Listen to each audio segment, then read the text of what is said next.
Membicarakan tentang keikhlasan, ada kisah yang diambil dari hadis riwayat Bukhari Muslim tentang seorang gadis yang begitu ikhlas dengan penyakitnya. Inilah kisahnya. Seorang gadis hitam yang ternyata memiliki penyakit epilepsi atau penyakit ayan datang kepada Rasulullah Shallallahu Alaihi Wasallam dan berkata pada Rasul, "Wahai Rasul, engkau yang doanya senantiasa didengar oleh Allah Subhanahu Wa Taala. Aku ini adalah seorang wanita yang memiliki penyakit ayan. Ketika penyakit itu kambuh, maka seringkali auratku tersingkap, wahai Rasul. Maka doakanlah aku agar Allah Subhanahu Wa Taala menyembuhkan penyakitku ini." Rasulullah Shallallahu Alaihi Wasallam lalu tersenyum dan berkata kepada gadis tersebut, "Sebenarnya ketika aku berdoa, Allah akan menjabah doaku. Namun sesungguhnya ketika engkau bersabar, maka pahalamu adalah syurga. Maka mana yang engkau inginkan?" Gadis tersebut pun menjawab, "Kalau begitu tidak apa-apa aku dengan penyakit ini, wahai Rasul. Tapi tolong doakan aku ketika penyakit ini kambuh supaya auratku tetap tertutup.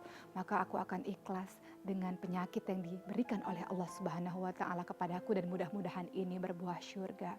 Kisah singkat dan sederhana ini sebenarnya mengajarkan kepada kita jamaah semua bahwa ketika ditimpa suatu penyakit, ketahuilah bahwa setiap detikmu ketika engkau ikhlas, ketika engkau tawakal Allah, menyerahkan semuanya hanya kepada Allah Subhanahu Wa Taala, itu menjadi ladangmu, ladang amalmu. Setiap detiknya menjadi gugur-gugurlah dosamu seperti yang diajarkan oleh Rasulullah Shallallahu Alaihi Wasallam, dengan bersabar dengan segala penyakit dan ikhlas bahwa itulah yang terbaik bagimu karena itulah cara Allah dalam menyayangimu.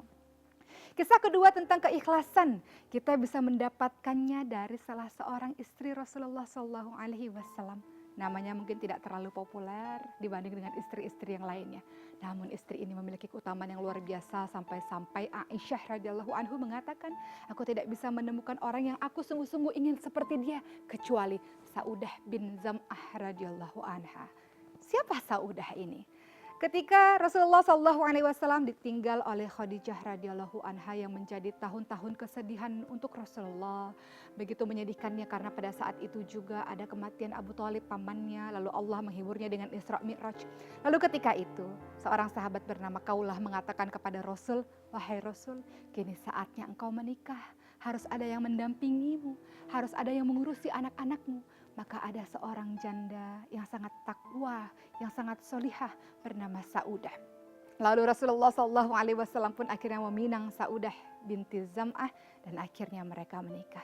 Saudah bukan wanita yang berparas cantik, ia berparas tinggi besar hingga kalau jalan saja ia terasa berat dengan membawa tubuhnya. Saudah memiliki perangai yang senantiasa membuat Rasulullah SAW tertawa karena Saudah memiliki rasa humor yang sangat tinggi. Pernah satu ketika Rasulullah SAW sedang sholat menjadi imam dan Saudah di belakangnya menjadi makmum.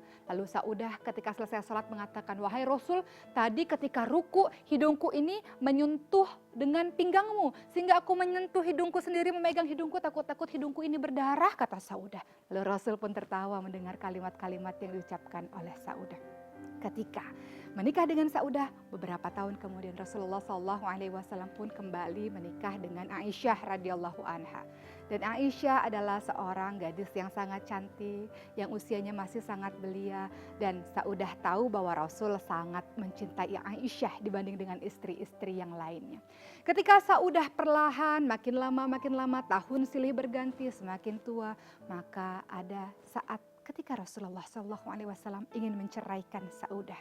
Lalu apa yang dikatakan oleh Saudah radhiyallahu anha? "Wahai Rasul, ketahuilah aku ini wanita tua yang sudah tidak berhasrat lagi untuk melakukan hubungan suami istri atau yang lain-lain. Aku hanya berkeinginan untuk terus menjadi istrimu sampai di syurganya Allah, dibangkitkan nanti di syurganya Allah menjadi istrimu. Maka aku berharap kepadamu untuk tidak menceraikanku."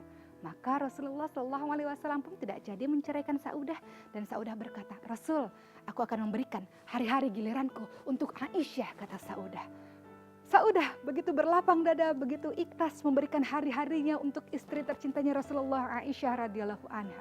Lihat, kisah ini kita bisa mendapatkan pelajaran. Kisah pertama tadi tentang wanita Ayan maupun kisah Saudah. Bahwa yang diinginkan hanyalah Allah, keriduan dari Allah, kasih sayang dari Allah. Yang diinginkan mereka adalah syurganya Allah, bukan yang lain-lain. Mudah-mudahan dari kedua kisah ini kita bisa mengambil hikmah bahwa tiada yang lebih tertinggi cita-cita selain ke syurganya Allah dan memandang wajah Allah dengan cara apa? Dengan cara ikhlas dan berlapang dada dengan segala skenario hidup Allah yang diberikan Allah kepada kita. Insya Allah menjadi hikmah dan menjadi contoh bagi kita semua, insya Allah. أعوذ بالله من الشيطان الرجيم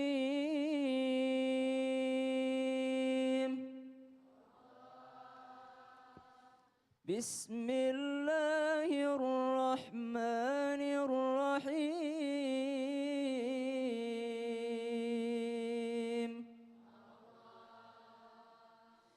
إذا زلزلت الأرض زلزالها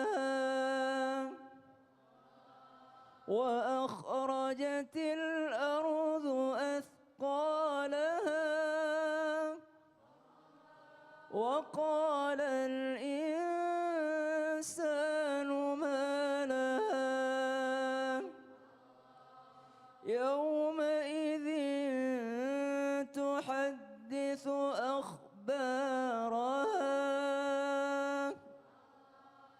بأن ربك أوحى لها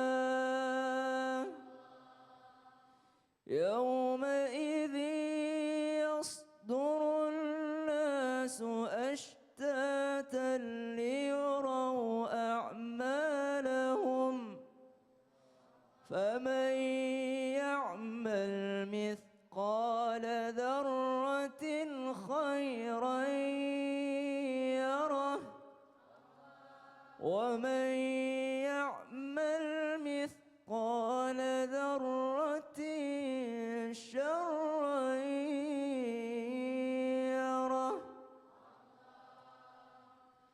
Surah Al-Zalzalah. Idza zulzilatil ardu zilzalaha. Ketika bumi digoncangkan. Wa akhrajatil ardu athqalaha. Dan keluarlah isi bumi tersebut. Wa akhrajatil ardu athqalaha wa qala al-insanu ma laha.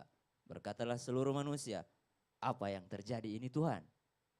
Ada apa ini Tuhan? Yauma idzin tuhadditsu akhbaraha. Hari ini akan dikabarkan berita tentang kalian, laporan tentang kalian, hasil hitung-hitungan kalian selama di dunia.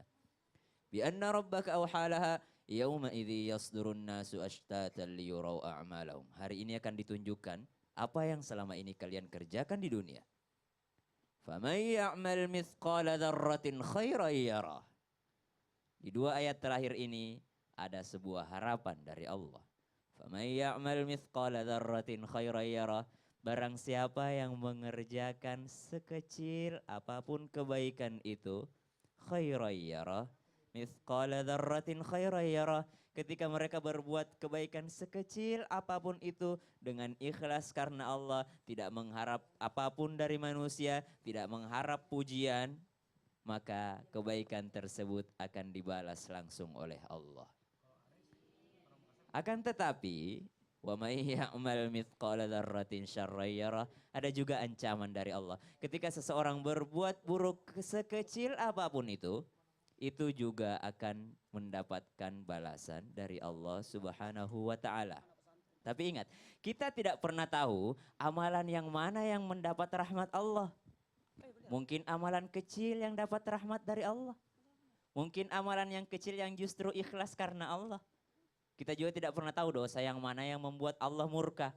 Mungkin dosa kita kecil tapi karena itu yang membuat Allah murka. Oh, dia cuma mencoba tapi pada saat itu tiba-tiba Allah murka. Maka itu yang membuat kita masuk ke neraka. Na'udzubillah min dzalik. Shadaqallahul azim. Tepuk tangan dulu untuk Ustaz Syam. Ternyata kadangkala pahala itu kita sangat butuhkan. Betul tidak? Betul Pak. Kalau Ustaz Syam itu memotivasi Ustaz Syam untuk menjadi sosok ustadz. Apa yang memotivasi? Motivasinya karena ingin bermanfaat Pak Ustadz. Tepuk tangan dulu. Jadi selama ini sebelum jadi ustaz dia tidak bermanfaat. Tidak. Sama sekali tidak. Ya Ustaz, gara-gara ada sebuah hadis yang anfa'uhum linnas itu Ustaz. Oh gitu ya. Iya, khairun Tapi nas ngomong-ngomong anfa'uhum linnas. setelah maaf ya, maaf, Iya, maaf. Ustaz. Kan biasanya itu kan habis Quran itu kan Iya. pasti lomba-lomba menghafal Quran Wah. karena mau ikut bertanding Iya, Pak Ustaz. atau Benar. dapat hadiah. Benar Pak Ustaz. Itu begitu. Dulunya begitu. Dulunya Pernah. begitu. Pernah. Itu motivasinya supaya dapat duit. Ih, Bukan sih Pak Ustaz, bukan. Sebenarnya bukan. tadi bilang iya. Tapi hadiahnya karena hadiahnya haji, umrah gitu. Oh, tepuk tangan jadi dulu. hadiahnya bukan. Iya benar. Nih, kan banyak nih anaknya ndak mau jadi ustadz. Cita-cita jadi apa? Pilot. Jadi apa? Polisi, tentara, dokter. Kenapa nggak mau jadi ustadz? Kenapa nggak mau jadi ustadz? Karena Katanya ustadz nanti datang kalau ada kematian. Enggak. Ustadz itu bisa juga sesuatu yang luar biasa ya. Amin. Kayak Ustadz Sam, Amin, alhamdulillah. Amin. Uh, Amin. Insyaallah. cuma dikit lagi naikin badannya. Yes. Sejahtera. Harus gendut dulu. Amin. Tos dulu, tos dulu. Tepuk tangan dulu untuk Ustadz Sam. Terima kasih Ustaz. Iya, bagus. Kadangkala kita penting untuk mengejar pahala. Loh, katanya nggak boleh. Ingat dulu kata pahala ini adalah pemberian dari Allah. Bonus dari Allah. Kalau begitu, apa salahnya kita dalam artian memotivasi diri kita, memberikan penyemangat diri kita untuk melakukan ibadah.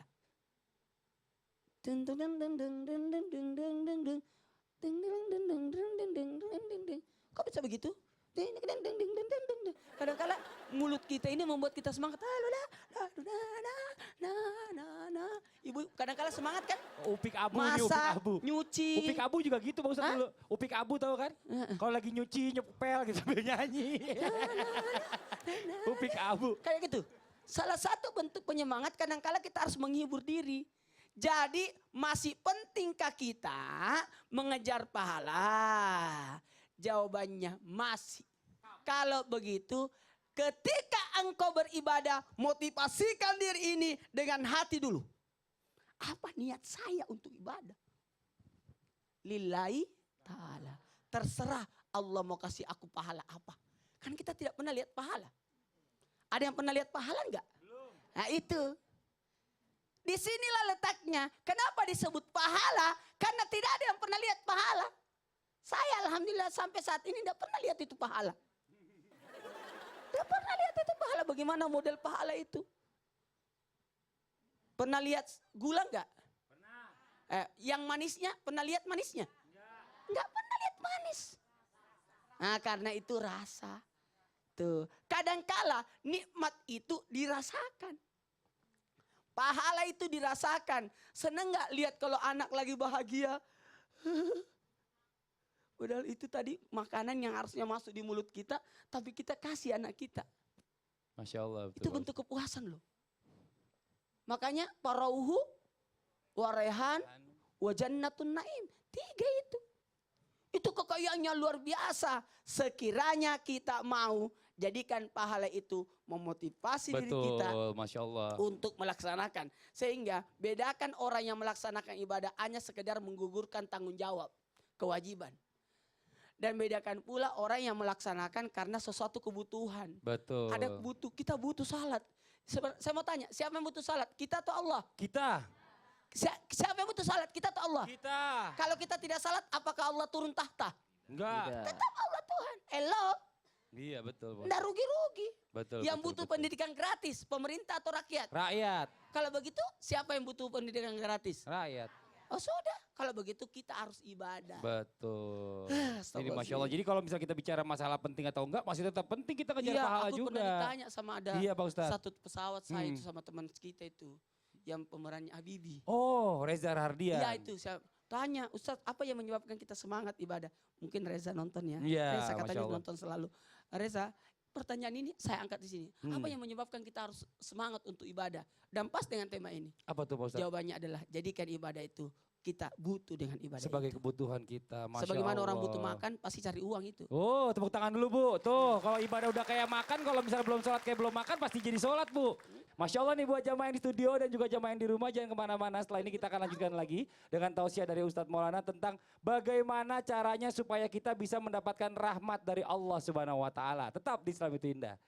Jamaah. Oh jamaah. Alhamdulillah. Untuk menggapai rahmat Allah, Anda harus membutuhkan dua. Bagaimana caranya supaya aku bisa dapat rahmat Allah?